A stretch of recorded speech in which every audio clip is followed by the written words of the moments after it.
I'm doing games alphabetically because I didn't know how else to do them particularly.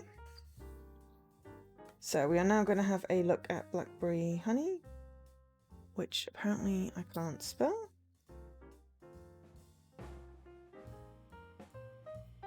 No, it's just not available. Okay, we'll just be games and demos then.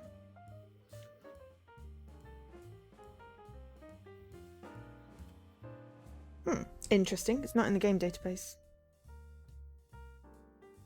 So, right, that's fine. And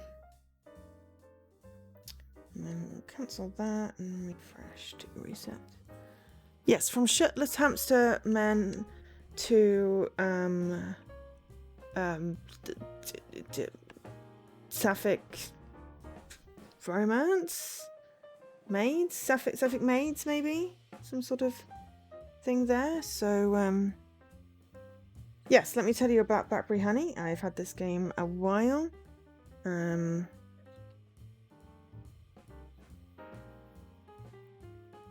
Just, you know, haven't had a chance to pick it up. So this is by ebi-home and published by Rattlelaker Games. It is similar vein to Strawberry Vinegar Blackberry Honey that we played when we first started on Twitch. I was going to do it as an anniversary stream. I kept on thinking that and just kept on putting it off, and I was like, you know what, I just need to, you know, play this game.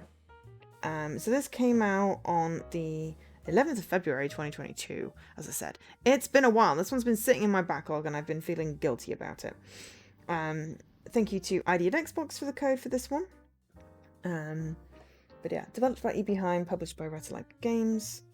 It's a visual novel that is available on Xbox, PlayStation, PC and Switch for £12.99 or $12.99. That's the Xbox price. So Lorena Wow is forced to toil for 14 hours a day as a maid for the Leonard family, and she struggles with overwork and being bullied by the senior maids. Only one of the maids who speaks kindly to Lorena is the mysterious Tahua. Her aloof, almost cat-like personality, coupled with her peculiar appearance, have inspired rumours that she might be a witch. Lorena knows she should keep her distance from Tahua. Oh gosh, it's one of those ones. It's Taohua, and I just don't know how to say it. From Tahua. I'm just butchering that. I wonder if there's like a pronunciation thing.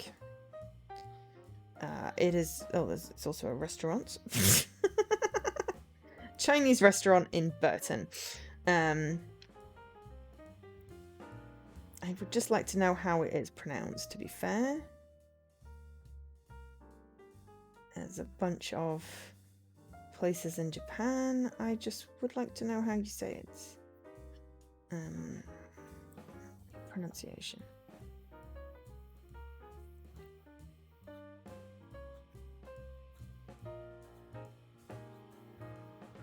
Oh, it's literally translated as cherry blossom.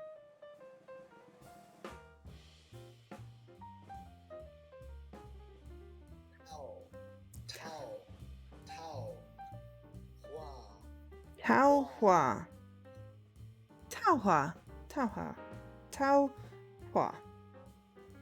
Okay. Means cherry blossom. Taohua.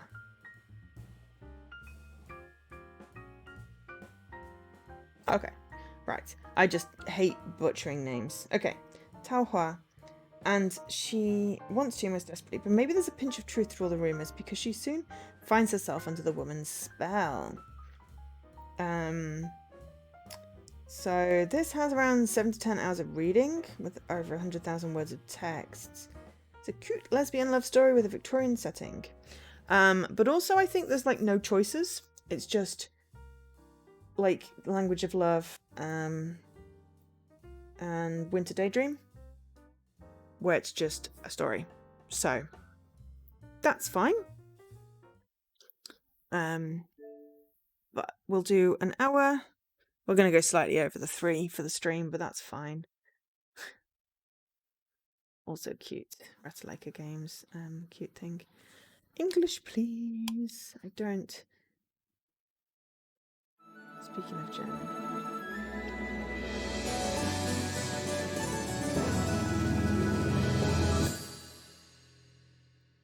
I was hoping it would be kind of like Strawberry Vinegar, where it was very much, you know, the cute little alien girl and turn that down, text speed up, sound effects down, transitions on,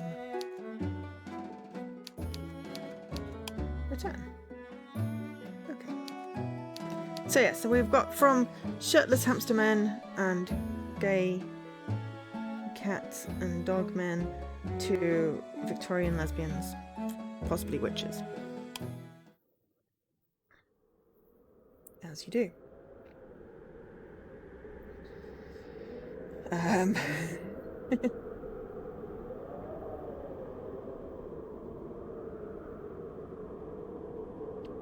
So, the night sky was dark.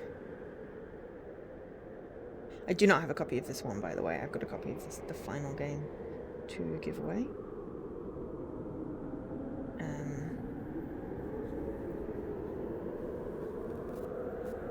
Right. The night sky was dark. A few stars twinkled up above. Just tiny pinpricks, like split granules of sugar. The stars looked so small and far away, tugged at something within the young woman's heart. Was this the same sky her family could see? Were these stars the same stars? Was this moon the same moon? She didn't know. She hadn't seen her family in so long.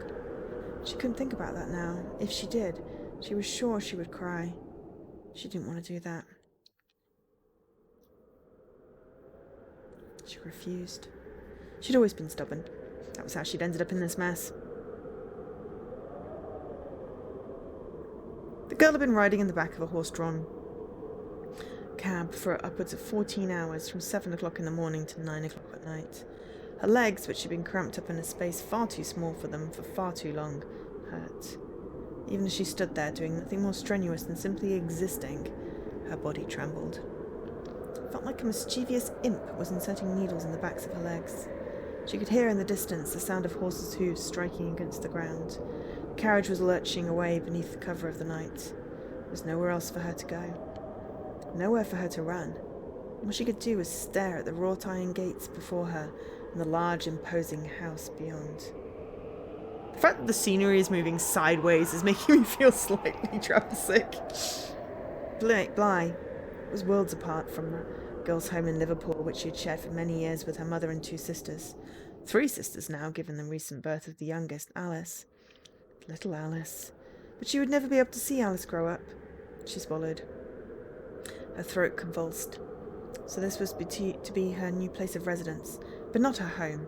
She could never call it her home. There was something horribly austere about the place, not helped by the sinister shadows that enveloped everything.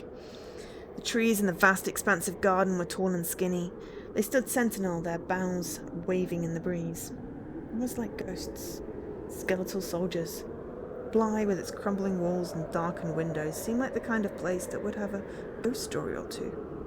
It had existed long enough, built in the early part of the 17th century, the girl had heard. How many ghosts lurked within these walls? Soon she would find out.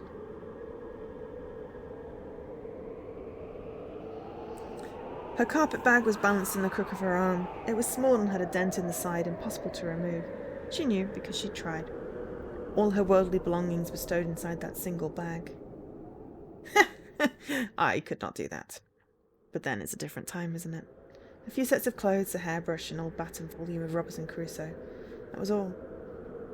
There were no toiletries, no jewellery, not even a second pair of shoes. She couldn't afford such luxuries. She was only a maid at Bly, working in the service of the Leonard family. She'd never met the Leonard family before, but the Pickerings' housekeeper, Miss Mary Ann, had told her they were not so very bad. There was the mistress, Lady Louisa Leonard, and the husband, Lord Albert Leonard, who was often going away on business trips. And then there was their daughter, sole daughter and heir to the family fortune, Lady Constance Leonard. She could handle that much, couldn't she? She hoped so. She had to. She didn't have a choice. She drew in a deep breath. The cold air tugged at her hair and her skirts. Her fingers trembled. They were starting to turn blue. The wind seemed to suck the air out of her lungs. It felt like a cold hand was pressing against her larynx. She choked on her own breath. Her eyes stung. She wouldn't cry. She'd already told herself she wouldn't. Instead, trying to gather what little scraps of self-confidence she still possessed. You can do this. There's no turning back now.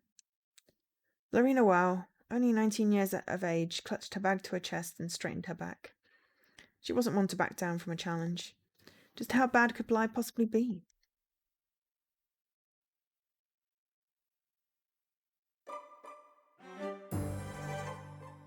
ebi-home presents Blackberry Honey.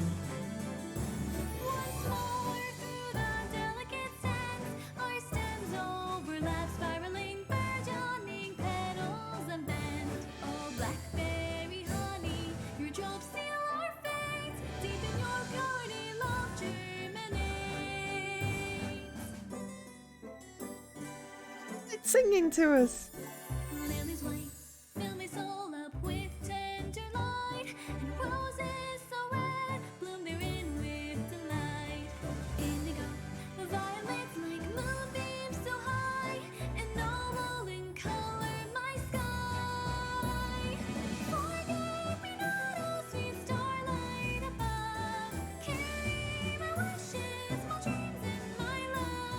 Oh, there's some Mean Girls.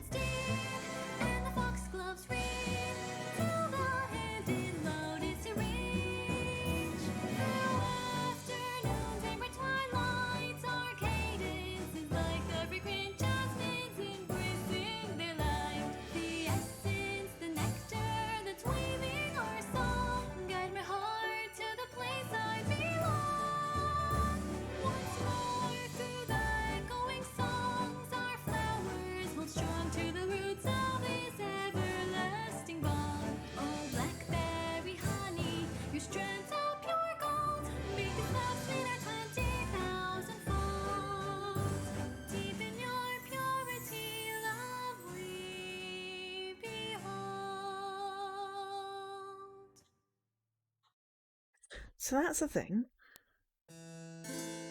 16th of March, Wednesday.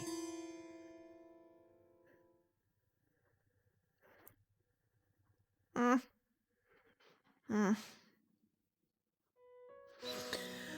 Lorena Wall opened her eyes, she was met with the same dismal sight that had greeted her every morning for the last 4 months.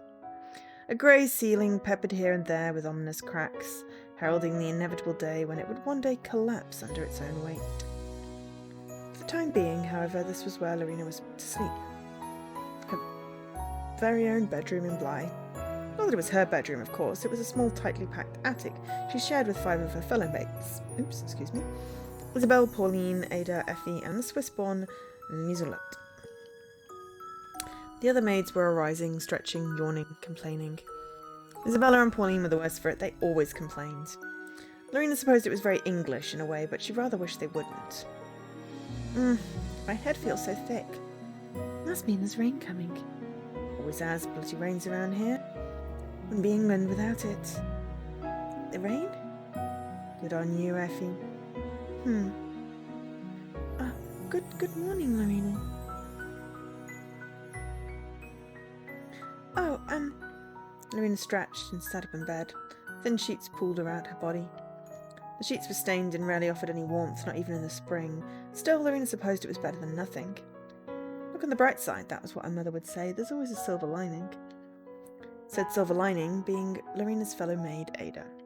Ada was rather young, only a year or so older than Lorena, and the 2 maids had formed something of an alliance. They were both the elder sisters in large families, and they both worked in order to support their siblings.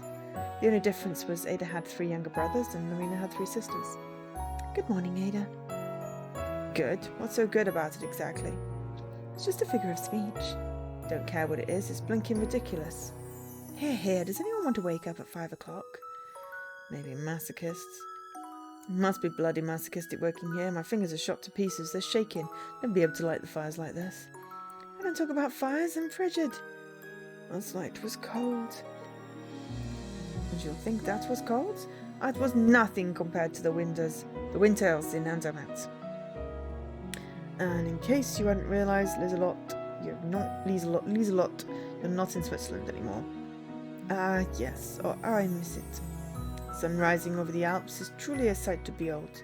I wish you could all see it. It does sound rather lovely. They say the air in the Alps is very good for circulation. I am sure it would do you wonders. Do you really think so? Oh yes, I know so. Unfortunately, there are no Alps to behold here. Get your head out of the clouds, Lottie, or I'll shove it up a chimney. Your English women are so very witty. Witty was the last word Lorena would have used in conjunction with Isabel, but she decided to keep that to herself. The small yawn young maid stretched her arms above her head. She was unsure what time it was exactly, but it must have been around 5 in the morning.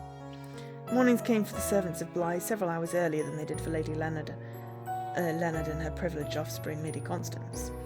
Servants had to wake up at unforgiving hours even before the sun started to rise. It's a lot in life to scuttle about soundlessly, creeping through shadowy hallways, opening the shutters, polishing the fireplaces, dusting the mantelpieces, and so on and so forth. It never ended.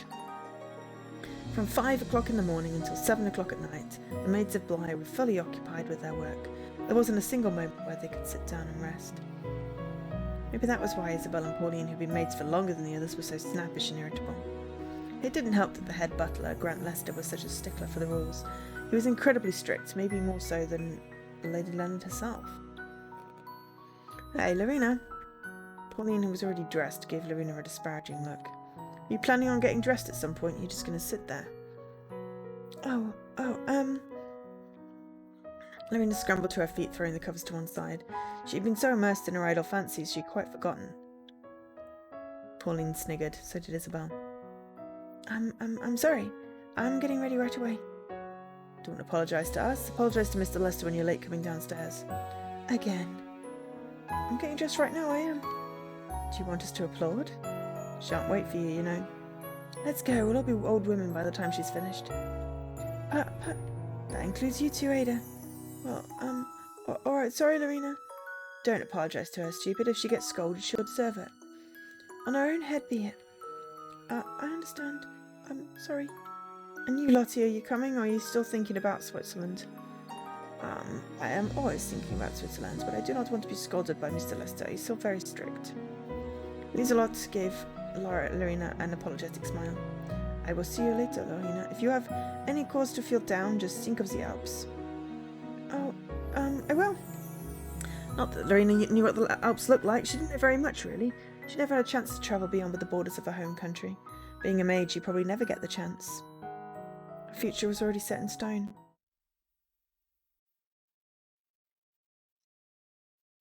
Late that morning. Is this the one you wanted? Lady Constance made a show of pondering, index finger tapping against her lower lip before she shook her head. No, that is obviously not good enough. The leaves have been eaten by caterpillars. Look. I can't see anything wrong with it myself. Then you are blind. Perhaps you're speaking to your madam. Lorena muttered mutinously under her breath. She knew she wasn't supposed to speak ill of her social betters, though had Lady Constance been one of Lorena's younger sisters, Lorena would have lost her temper already. But if you don't like it, I can always look for another. See to it that you do. I could not stand having a display of withered roses in my bedroom. But you could... What was that? Oh, nothing, just talking to myself. Well, don't. Mother says it's a sign of madness. Perhaps she was mad, Lorena mused. She must have been to take Lady Constance's abuse. If she'd had 1 ounce of sense, she'd have slapped Lady Constance right now, right across her smug little face. 12 years old or no. It was precisely because Lady Constance was 12 years old that she needed disciplining. If no one gave her a stern talking to, Lorena feared Lady Constance would become quite an unpleasant person when she got older. Even more unpleasant than she was already. If Lady Constance had been a sweet, innocent child who enjoyed tucking herself into small corners and reading books, she would have been a pleasure to serve. Lorena would have gone out of her way to make life as comfortable as possible for this imaginary Constance. The real Constance, however, was not so lovely. Real little girls never were, though they were depicted as sweet, delicate angels in plays and poems. The reality was rather different. Now, maid, try to find me some roses that look nice. It shouldn't be too hard. Joe has strict orders to only let the most beautiful roses bloom in his garden. Yes, miss. But that was easier said than done. The roses within Lorena's immediate vicinity were not acceptable for whatever make-believe reason that Lady Constance had dreamt up. She would need to search harder. What about the roses that were further back in the thicket? Lorena began to search, brushing some of the roses to one side. The flowers were undeniably beautiful, their pink petals as soft as velvet, but the thorns were numerous. They were sharp and pointed, just waiting to spill blood. Lorena shied away like a reluctant pony, her fingertips trembling. The thorns promised pain, and she had no desire to cause herself unnecessary grief. Lady Constance, meanwhile, was unsympathetic. The little girl tutted and sighed and tapped her right foot against the ground, her brown eyes rolling around inside her head the whole while.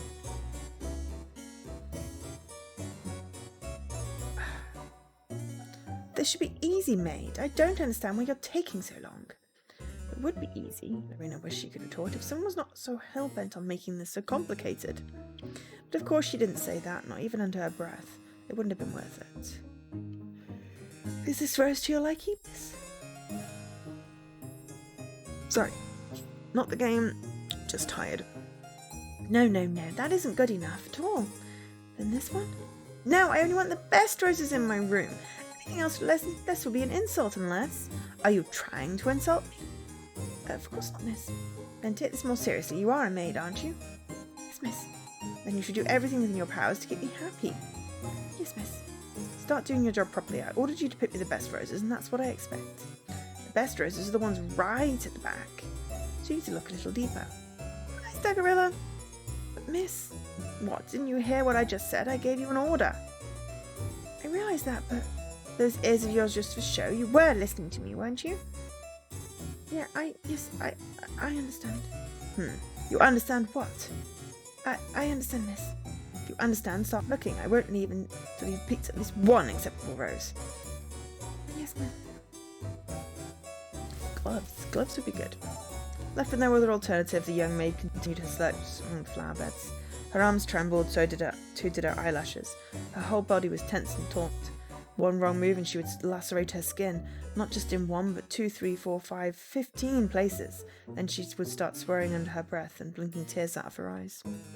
Lorena didn't want to show such a weak side of her character to Lady Constance. She could hardly bear the thought. But that was probably why Lady Constance liked picking on her.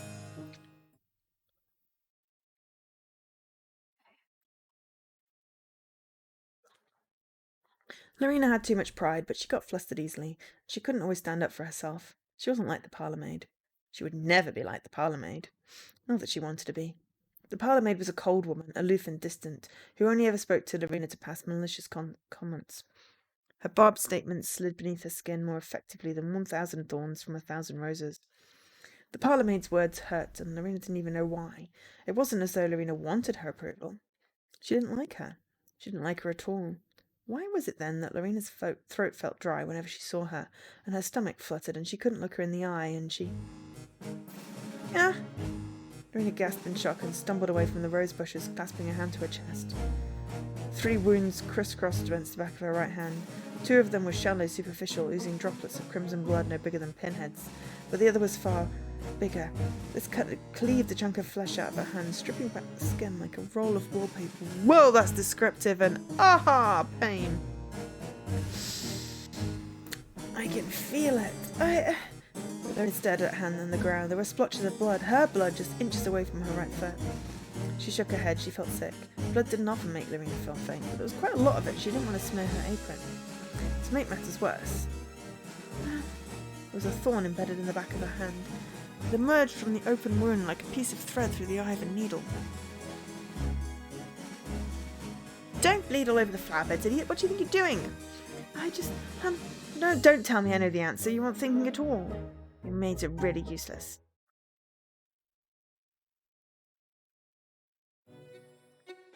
My...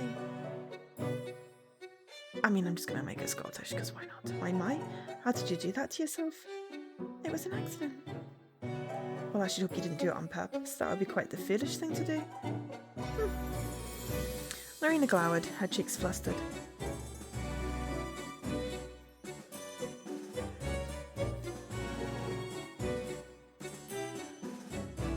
The parlourmaid was always cool and calm and irritatingly aloof.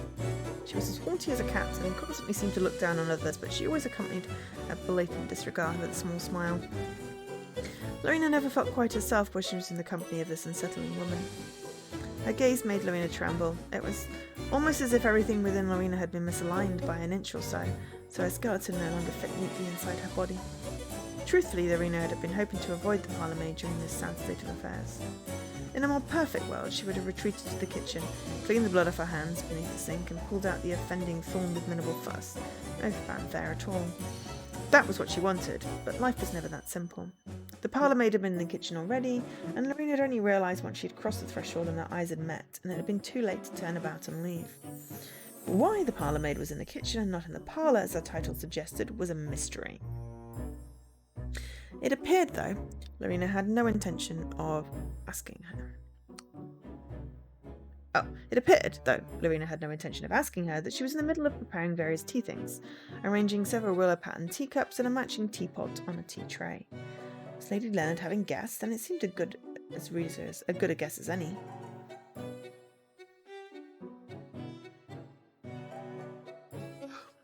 See, what do you want? I was wondering if I could take a look at your hand. And why do you want to do that? Oh dear, so suspicious. I just wanted to know if I could be any assistance. You look like you're in pain. I don't know why you care. I'm just trying to show an interest. There's nothing terrible about that, is there? Do you think I'm terrible? Lorraine swallowed. She hadn't expected the sudden inquiry. Why was the parlourmaid trying to put words in her mouth? I never said that. And stop being foolish and let me help you. You cannot expect to perform satisfactory first aid on yourself, not with one hand. It can't be done. But you have work to do. I always have work to do. Can we... But Lady Leonard... I won't mind if her tea is a minute or two late, I'm sure. She'd mind if I was the one that had to deliver it. But you are not, and I am, and that is different. That's right, it is different, isn't it? Now don't look so down, I'm just stating the facts. There's no need to sulk. I'm not sulking. Not anymore. You're angry with me, aren't you? Lorena opened her mouth, closed it again, her face turned even redder.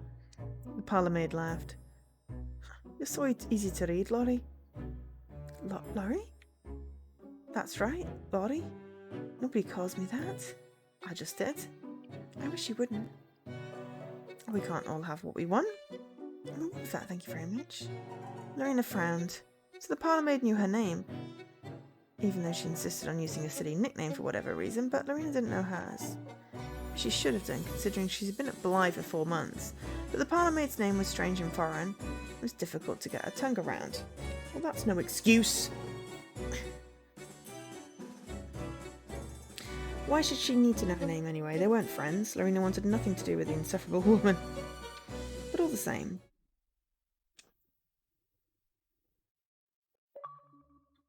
Oh, and we've got a bloop. The Thorn! Meet Tao Hua. Tao Hua. Tao Hua. It's close enough. If they'd said the name, I could listen. But they haven't, so I'm doing my best. I always want to pronounce people's names correctly.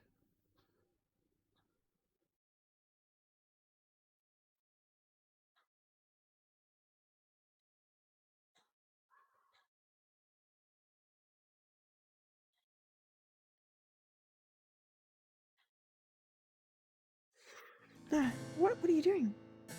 Taking care of you like I said I would? But why? Because I don't believe you can take care of yourself. That's quite an assumption to make, and not a very polite one either. Why should I worry about being polite? I'm polite enough to Lady Leonard, although I don't think she deserves it. One gets awfully tired of minding their manners all the time. You agree with me, don't you? That's beside the point. So you do agree. How lovely. Now hold still. The parlourmaid's hands were smooth and soft, her fingers were slender. They were the hands of an artisan. Now those hands were holding Lorena's. Lorena felt herself shivering, and not just because of the pain. Her right hand was still bleeding, though gently. The bloodshed was so slow and lackadaisical it was almost relaxing. Now what is this? Please don't show me the actual thorn. Parlourmaid's lips were inches away from the shell of Lorena's ear. Her breath tickled. Was this a thorn? Lorena nodded dumbly. How did you do yourself? Did you fall in a rosebush? It wasn't intentional. And you were pushed? You could say that, I suppose. Was this one of Lady Constance's whims? Yeah, she wanted me to pick some roses for her, but I got hurt in the process. Evidently. The parlourmaid clicked her tongue against the roof of her mouth. Lady Constance doesn't care for flowers, you know. She's an exceedingly careless girl. I'm aware of that. Then why did you go along with her selfish request? She was only trying to make you miserable, and it seems she was successful. Look what's happened to you. What you let happen? Beg your pardon? You heard what I said. I did, but you couldn't have meant it. Why not? I didn't let this happen. I didn't want to cut myself. You just what? Lorena opened and closed her mouth, but no words came out. When she needed them most, they abandoned her. Ah, I see. No response is forthcoming. How disappointing. Anyway, let me attend to this. I never asked you to, but I will, because if I don't, it'll get infected and you'll get sick. Fine, go ahead. This'll probably hurt, but I hope you're prepared. Do your worst. Oh, was that a challenge? Take it however you want. I believe that is your role, my little lolly. What do you... Lorena jumped. A sharp burst of pain flared up in her afflicted finger as though a match had been struck against it. Then all of a sudden, there we go, that should take care of it. Parlourmaid pulled the thorn free. Thorn free. Blood began to trickle from the cut. It looked brighter than ever, so red it was almost dizzying. Almost. Now let's get you cleaned up. Lorena followed, obedient as a child, as the parlourmaid led her to the ceramic sink. There she turned on the tap and a steady stream of water began to flow. Us might sting a little, but you can handle it, can't you? Thought so, you're a big gal. Parlourmaid's small smile did not abate, even as Lorena's fingers, or Lorenga's, apparently I'm just munging things together, spasmed beneath the water. Lorena glared at her beneath her eyelashes. Her shoulders trembled. Yes, what is it, dear? Lorena gritted her teeth together. The words bubbling up within her breast were treacherous. She would never have been able to say such things to Lady Constance or Lady Leonard for fear of losing her job, but she could say them to the parlourmaid. The parlourmaid was the only one Lorena could take her anger out on. I don't like you at all. Oh dear, how sad. The parlourmaid sighed. How could you see that when I'm trying to help you? I don't want to help you, just want to dote. I think you're misunderstanding something, my little Ollie. What? Unlike you, I don't do things unless I want to. You can't live life like that. You're supposed to be a maid. Answering the whims of others is your purpose in life. I will decide my own purpose in life, thank you. Now hold still. Lorena's blood continued to splash against the white ceramic basin of the sink. The water soon washed it away, muting the colour until no more trace remained. Well, that settles that. The parlourmaid took a neat step backwards, running a hand through her dark hair. The action seemed carefully calculated somehow, and it made Lorena feel uneasy. Everything about the older woman was unsettling. And don't worry, there's no need to thank me. I wasn't going to, and I still can't stand you. I know that only too well. If you cared for me in any way, you might have tried to remember my name. Oh well. For future reference, it's... Taohua. Taohua. Taohua.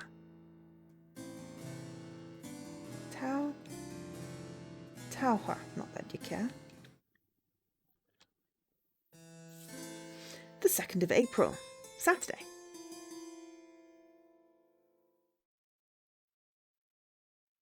Several weeks passed, and Lorena had been trying to avoid Lady Constance as much as possible.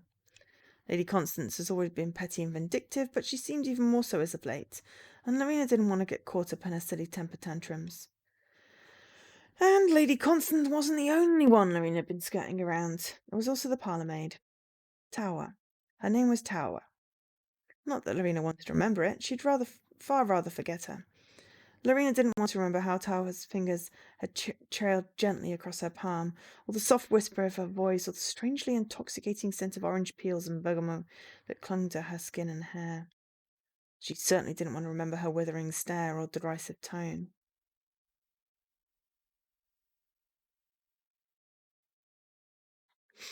Look, what's happened to you? What you let happen?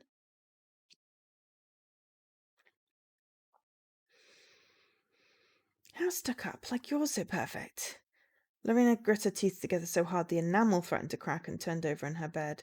The springs of her mattress creaked. The icy air nipped Lorena's fingers and toes, making them twitch. As per usual, her blanket offered no warmth.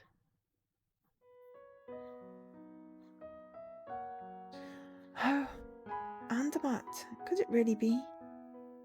Lieselotte was curled on her side, arms wrapped around her pillow. Her long flaxen hair spilt across her bed, some of it trailed on the floorboards, Rapunzel-like. She was dreaming about the Alps again. She was always dreaming about the Alps. At least some things never changed. Lorena watched her, picking out Lieselotte's delicate features in the dark, her pale eyelashes, her snub nose, her pursed lips, her long hair. Lorena could imagine the children of Andermatt brushing Lieselotte's hair for her, and threading it through with flowers, orchids, violets, and delicate purple primulas, like something from a fairy tale. Lieselotte really did look like a princess. The other maids, meanwhile, were slightly less flattering in their slumber. Pauline snored, Isabella shifted, perpetually restless. Effie had a tendency to lie so silent and still, like some kind of wax effigy. Lorena always feared that she had died. Ada, meanwhile. The young maid had weak lungs, and her soft, gentle snores were cracked and hissy. Her breathing was laboured during the day, but it was even worse at night. She sounded less like a young girl than an old man. Lorena often felt sorry for Ada. Walking up a single flight of stairs was often enough to make her double over, gasping for air that her lungs seemed determined to reject. It could always be worse, Lorena mused. She could be Ada. At least she wasn't Ada.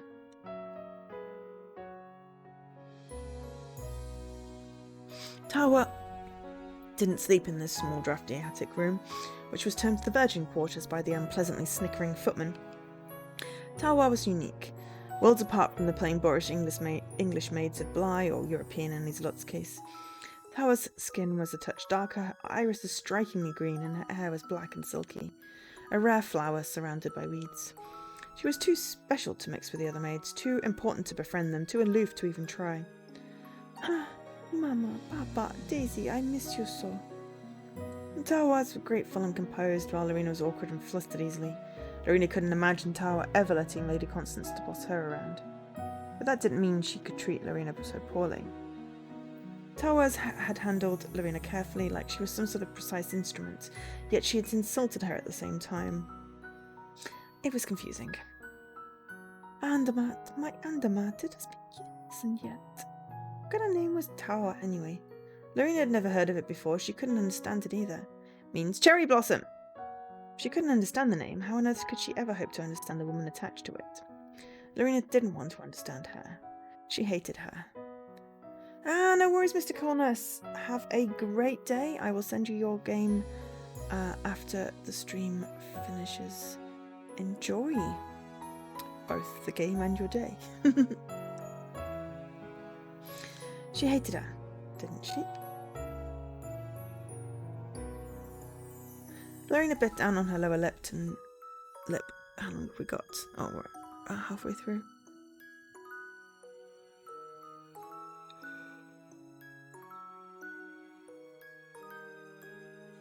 We should make some progress in the story before changing games. I might just have it, and then I'll have to have a break after this one, to be fair, and get some more tea, and maybe a chocolate, because lots of talking, and I'll do even more talking tomorrow. Lorena bit down her lower lip and turned over once more. She didn't care how tangled her hair got. She turned again and again and again, but no matter how hard she tried, she couldn't get comfortable.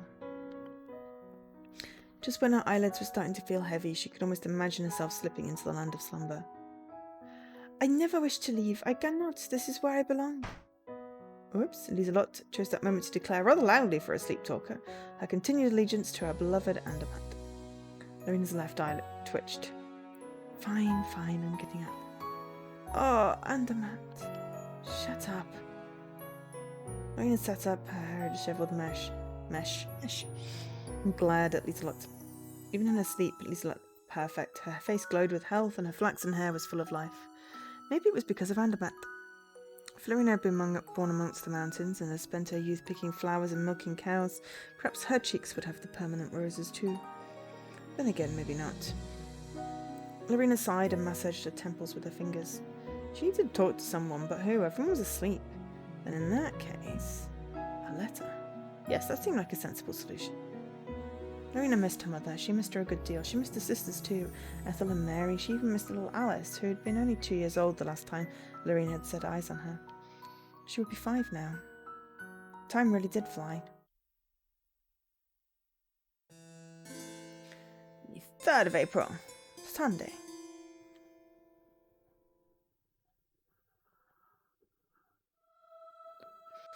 And one of you say unto them, depart in peace, be warmed and filled. Warmed, was it? To Lorena's frigid, frostbitten ears, that was a pleasant idea indeed. The maid shifted on the pew, her fingers linked together on her lap. The wooden pew was icy and seemed to bleed all the heat from her thighs, though they were pressed together. It was miraculous, really, that St. Mary's Church was so bitterly cold all year round, despite the large amount of human bodies crammed into it. But perhaps the culprit behind the pervading chill was not the weather after all. The venerable vicar, one Reverend Marner. When he surveyed his congregation, peering at them with the intensity of one trying to discern the oxygen within the air, all heat seemed to evaporate from the room. His eyes were such a striking pale blue, Lorena was half tempted to believe they contained within them shards of ice. Notwithstanding, ye give them not those things which are needful to the body. What doth it profit? Doth it profit indeed? Sorry. Lorena wasn't entirely sure, but Reverend Marner made this rhetorical question seem of the utmost concern. The Reverend paused once more. He was fond of inserting large pauses into his sermons to let his eyes sweep among the assembled men and women in their Sunday finest.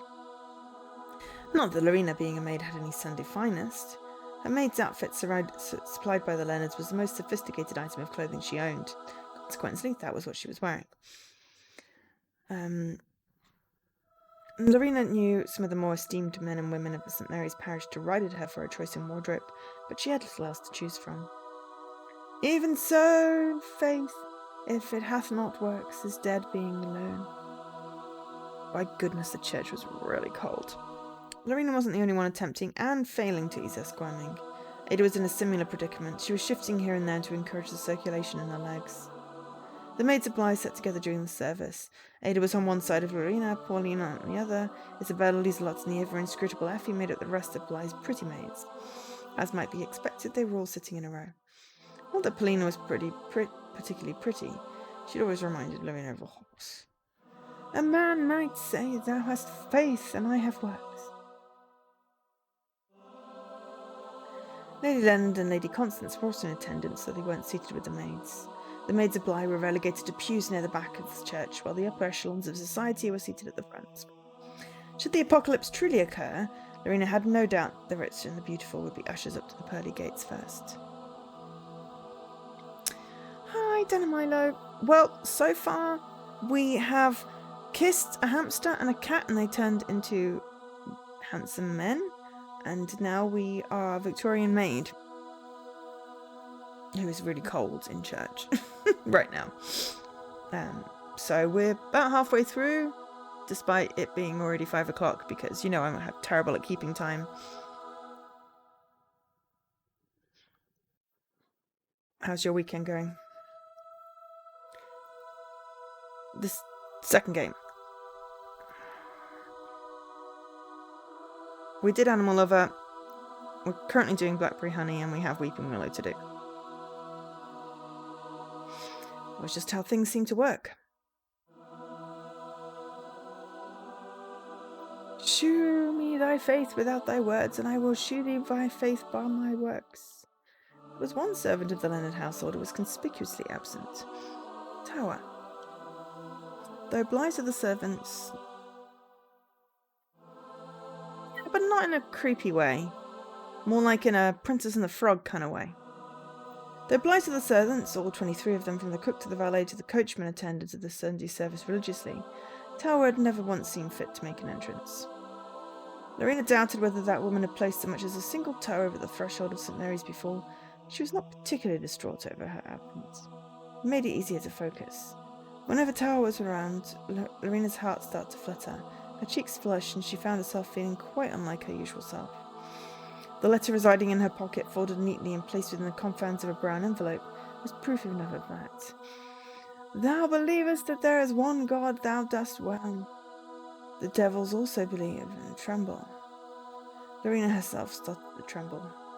That woman was no Christian. One had to merely look at her to gauge that much. Judgy. I think so too, Dan, because I've done the same with all the kiddies that I meet. And none of them have turned into men. I don't think I would want them to, particularly I would prefer the cat.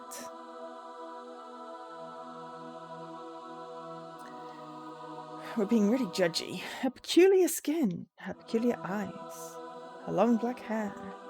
There was something decidedly unsettling about that woman, even more so than the tone of her Mona's voice. But for whatever reason, Lorena couldn't stop thinking about her.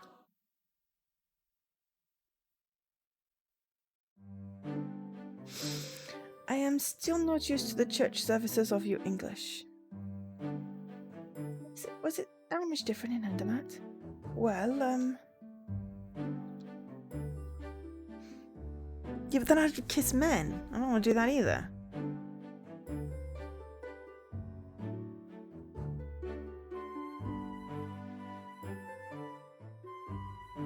Unless there's a spell. But then that would be creepy. Because I'd know that they were men. So I would not be able to play with them as a cat. I'm going to just stick with cats. Cats that are most definitely cats and not men. Lieselot pondered, tapping one finger against her lower lip. It was more or less the same, I suppose, but I rather miss hearing stories about Saint Verena.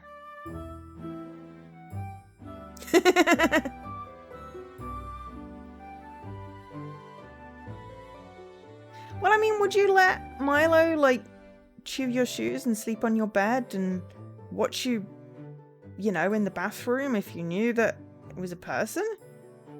That's really why it's creepy. I don't think I'd want a cat to be a woman either. Or a non-binary. I don't want a cat to be a person. I just want a cat to be a cat.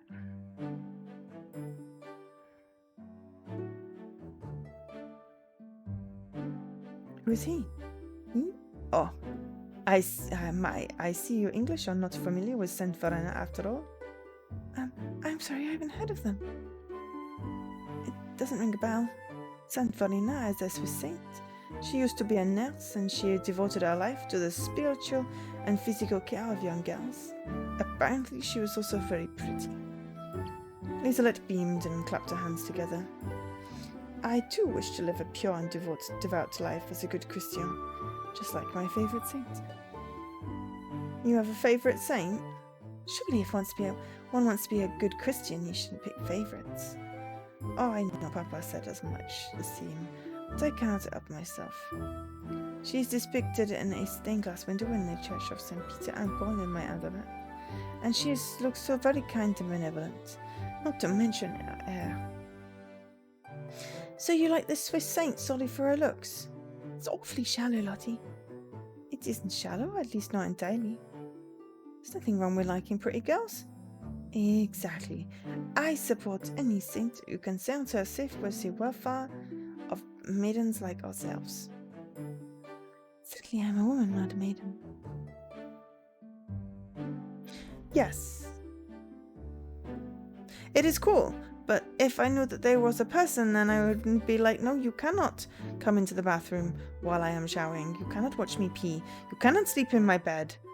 And you have no excuse for zooming around at 4 a.m, scratching my mirror and sounding like a ghost.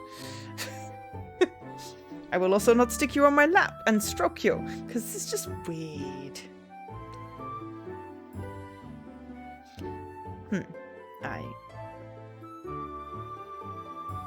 Angus from Discord.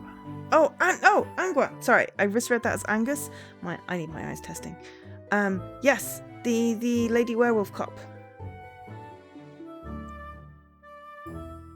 I mean, hells yes, loves me some werewolves. But you wouldn't let a wolf sleep in your bed, particularly, so yeah. I mean, I wouldn't.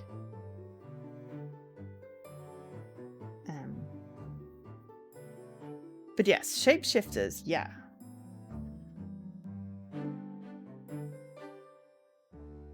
That would be different. If it was like a relationship with a shapeshifter and they turned into a cat, then yeah, sure. But like just a strange human cat. Yeah, I know. I'm just having problems distinguishing some letters. I don't know if it's the contrast or the size or just my eyes or the shine of the light. But yes, I remember them. I haven't read Discworld in a while. I own them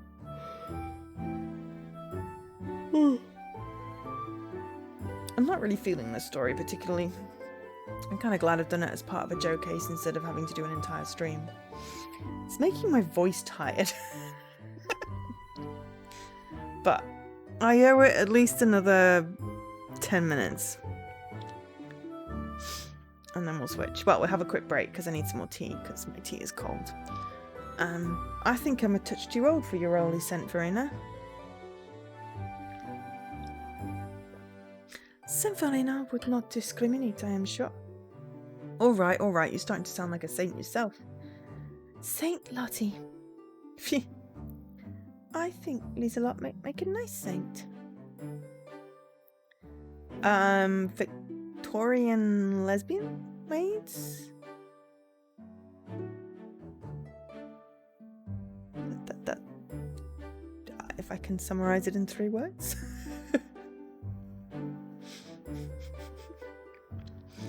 Possibly the parlour maid is a witch. Is probably Japanese. It's kind of dated. She's nice enough, but I doubt she can perform any miracles. Yes, Lieselot is a nice name. Yeah, it's Swiss. None of us can. No, I wouldn't mind being a saint.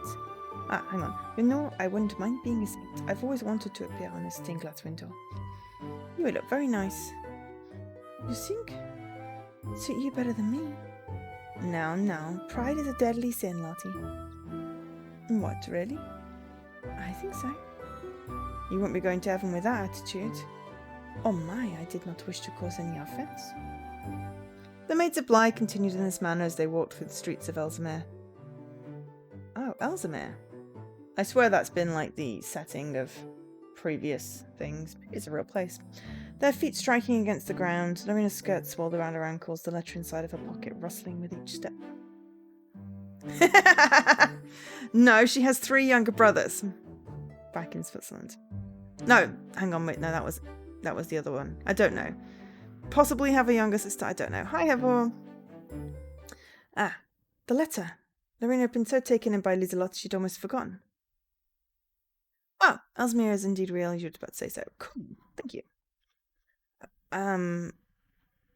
Bly. I mean, that's like north, right? North England? Oh, do excuse me, there's something I need to do before I return. Something you need to do, huh? Sounds rather suspicious. Promise it won't take a minute. If you're late by so much as 30 seconds, you'll be in for the high jump. Mr. Lester runs a very tight ship, you know. You should know, you're always the one who gets in trouble. I'm aware I'll be quick as I can. Not that it really concerns us, but... The corners of Pauline's lips formed an unpleasant smirk. If you're late back, Lorena, we won't cover for you. I know. And so the gaggle of maids left Lorena behind. Thoughts of... Tower. Or Tilly. as Lorena had so cleverly termed her in a letter. Oh yes, because, yeah, sure, anglicise the poor woman's name because you can't be bothered to learn how to pronounce it. Weighed heavily upon the young maid's mind. She had to get a second opinion. It had been impossible to think about anything but the older woman during the service. So consumed by Tower where she had been that she failed to realise where she was walking. Ow! Until it was too late. Lorena recoiled, holding a hand to her cheek. Her jaw hurt. Had she just quite literally walked into somebody? My, you should watch where you're going, dear. You might cause someone some serious harm. Oh, yeah, nothing to say? Cat got your tongue? Well, Lorena flustered and glanced down at the ground. Didn't help the woman she walked into was rather pretty. She had brown hair that put Lorena in mind of chestnuts. Her attire, meanwhile, was much like that of a schoolteacher, with a white blouse and a long, sensible skirt. She didn't look too dissimilar from Miss Amy, Lady Constance's governess. Neither was she alone.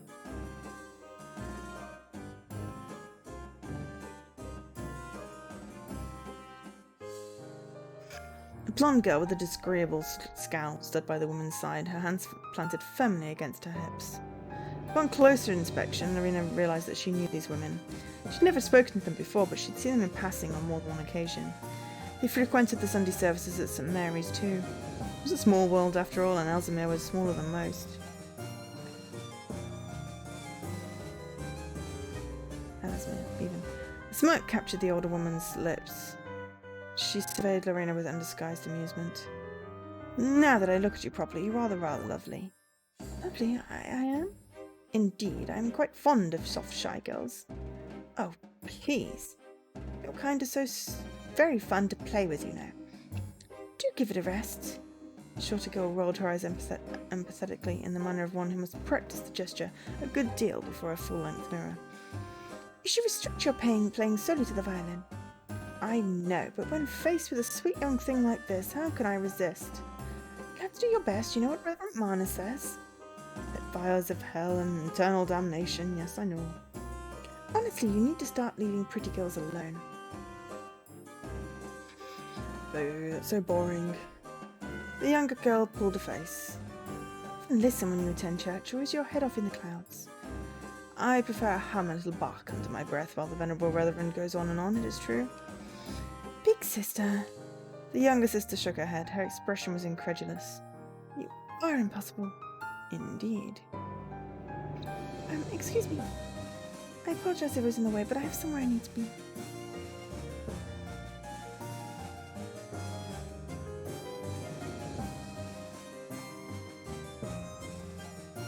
That's fine. Please feel free to add facts about, Ellesmere, if you know any. Or just, tell us about Milo and Milo's adventures. I like it when people chat.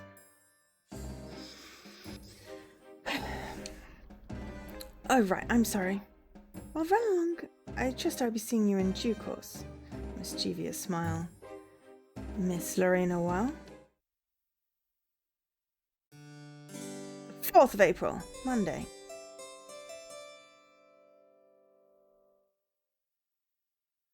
Brain mush. I understand brain mush. It was Monday, and Lorena found herself occupied with the arduous task of doing the laundry. The housekeeper, Miss Alicia Smythe, had stripped a pile of bedsheets from the innumerable unnecessary guest rooms in Bly. The sheeps had not been slept in for years. The sheets. Can't word. These sheets had not been slept in for years, and Lorena doubted they would be put to use in the immediate future. Why, then, did she have to wash them? To the young maid, it seemed nothing more than pointless busy work. Miss Smythe's orders, however, were absolute. The washing was always done on Mondays. Miss Smythe was a stickler for it. It was an unwritten rule at Bly. But perhaps it was not so unwritten, after all, because Miss Smythe had read about it in Estelle Wood's popular practical housekeeping guide. In any event, Lorena had managed to progress to the third stage of the long, laborious chore. She was boiling the linens in soapy water and stirring them with a wooden stick. Lorena sighed deeply. It didn't make her feel any better. This would be far easier if she had help.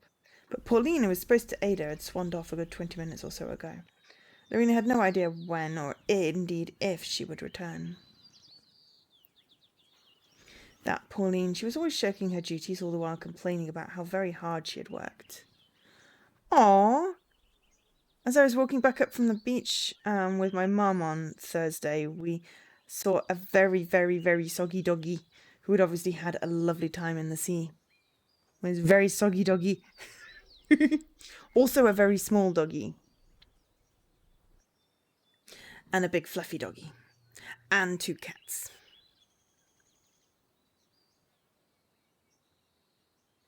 But the soggy doggy was cute.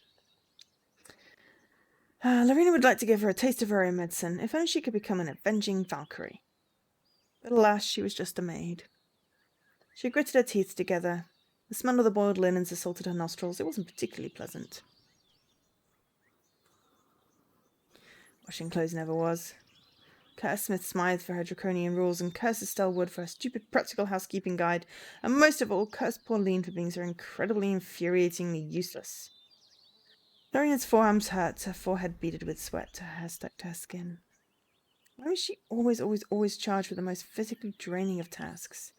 Maybe it was because she was still the new girl. Maybe it was because of Pauline's underhanded dealings. Maybe it was because Lady Constance didn't like her. Maybe it was a mix of all three. There were also the rumours to take into account. They couldn't have helped. Perhaps this was supposed to be some sort of punishment. Everyone seemed to know what had transpired between Lorena and the Pickering.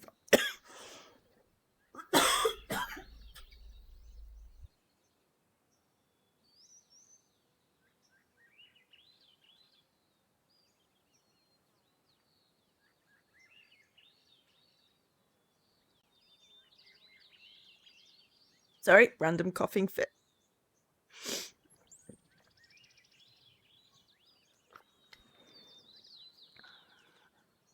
Everyone seemed to know what had transpired between Lorena and the Pickering family, even Lady Constance. And speaking of which... Oh dear. Are you enjoying yourself, maid? Shouldn't you be in the drawing room with Miss Amy? Where I go and what I do with my spare time is of no concern to you. I suppose it isn't. What you do with your time, however, is concern of mine. It concerns me greatly. Are you working or are you just standing there? I was taking a short break, miss. My arm started to hurt. Your arms hurt? Oh, how terrible. I'm so sorry your arms hurt. This is your job, maid. I have no sympathy for you or your complaints. Could believe that quite easily. Now I must be on my way, but if you think of taking another ill-deserved break, you know what would happen, won't you? I have a vague idea, miss. Good, then you're not as stupid as you look. And with a selfish little smirk, the young mistress turned and picked away through the rose garden. It looked like she was searching for something, but what? Lorena watched with mild interest, her lips pursed together. Well, like Lady Constance had said, it was none of her business, really. 5th of April. Okay, so it's like 2 minutes left. I'm just going to save here. Laundry day. Okay, 4th of April, 5th of April, same. That one's not grabbing me as much as the strawberry vinegar one did. Or like the animal lover one did. Oh, that's locked. So that'd probably be like, you know, get all the CG scenes or something. Still, you know, it's a story. But yeah. I think I was mostly just distracted by the fact her boobs looked like lemons, like very large lemons. And that's all I could see. I'm a terrible person. Okay. Right. So, that is the end of Blackberry Honey. Turn off the timer so it doesn't do and fright me. That was a sample of Blackberry Honey by ebi-home, published by Ratalaika Games. Thanks to ID at Xbox for the code for that one. Okay, so we're going to put the end screen up so that I can switch games again, and then we're going to have a quick break. Yes, her arm would hurt less if she spent less time holding up her boobs. Exactly, Dan. I mean, not just me noticing that then. It's like, women don't do that. They don't just spend their entire time holding up the boobs. Especially in Victorian times, she'd have had some sort of, you know, strapping, corsety, stays, even as a servant. So yeah, anyway, artistic license, I guess. But yeah, so that's for that one in the Joe case. Yeah, so I'll put the end screen up so I can end this section of the video. Yes, everyone noticed, no one said, because everyone was trying to be really polite, which I appreciate.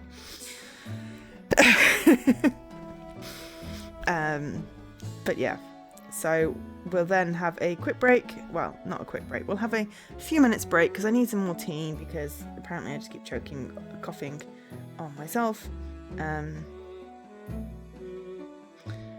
But yes. Yeah, exactly.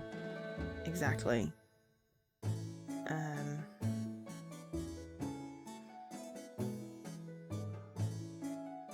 Exactly. Anyway, so yes, so that was Blackberry Honey. Of the ebi-home ones that have come to Xbox, not my favourite. I still got a soft spot for strawberry vinegar. That just has some really delicious looking food in it. Language of Love was good as well.